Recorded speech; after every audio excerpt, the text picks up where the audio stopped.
Morning मुलांनो, तुम्हाला गोष्ट ऐकायला आवडते ना? मग आज एक सुंदर गोष्ट ऐकणार आहोत आणि आपल्या मराठी पाठामध्ये आपल्याला एक गोष्ट सांगितलेली आहे. गोष्टीचं नाव आहे गोष्ट तेनालीरामची. मग आपण पहिल्यांदा पाहूया, आपल्याला तेनालीराम माहित आहेत का? तेनालीराम हे खूप बुद्धिमान व्यक्ती होती आणि ती राजा कृष्णदेवराय यांच्याकडे दरबारात होती. मग आज आपण त्या तेनालीरामाची गोष्ट पाहणार आहोत.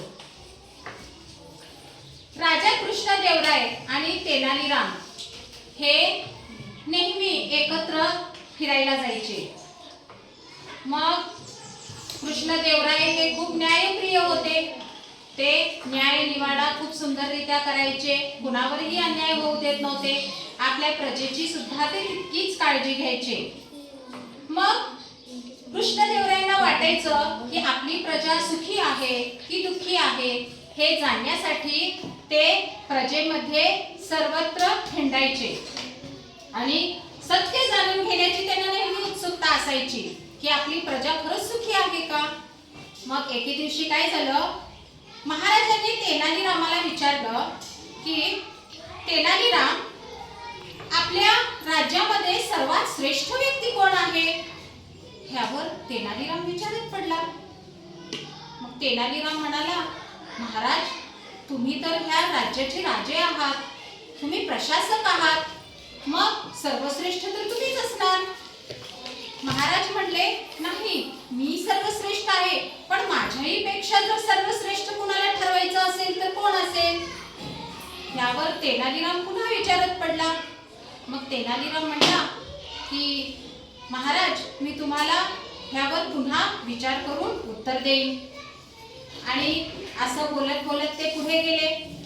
मग एके दिवशी तेनालीराम आणि महाराज फेरफटका मारण्यासाठी बाहेर निघाले. रस्त्याने जाताना त्यांना एके ठिकाणी एक शेतकरी दिसला. तो शेतकरी काय करत होता माहितीये का तुम्हाला? तो शेतकरी विहीर खणत होता आणि तो त्याच्या कामात का मग्न होता की त्याला महाराज समोरून चाललेले आहेत ह्याचंही भान नव्हतं.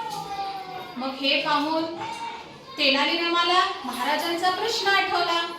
मग तेनालीराम महाराजांना म्हणाला, महाराज, तुम्ही मला विचारलं होतं ना की आपल्या राज्यात सर्वश्रेष्ठ कोण आहे, तर ते पहा, तो जो शेतकरी आहे तो आपल्या राज्यात सर्वश्रेष्ठ आहे.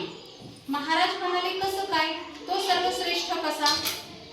यावर तेनालीराम म्हणाले की ते शेतकरी विहीर खणत आहे आणि त्या विहीर खणताना ते आपल्यापेक्षा आपल्या आजूबाजूच्या सगळ्या माणसांच्या हिताचा विचार करत आहेत आणि ह्या हिताचा विचार करून ते सर्वांसाठी विहीर खणत आहेत. आणि जी व्यक्ती आपल्या आधी इतरांच्या हिताचा विचार करते ती व्यक्ती निश्चितच सर्वश्रेष्ठ असते. ही गोष्ट मात्र महाराजांना पटली. मग महाराजही त्यावर विचार करायला लागले की अरे, खरंच आहे. आणि असं जर इतरांच्या हिताचा विचार प्रत्येक जण करायला लागलं तर आपलं राज्य किती सुंदर होईल. आणि महाराज ह्या विचारातच राजदरबाराला गेले.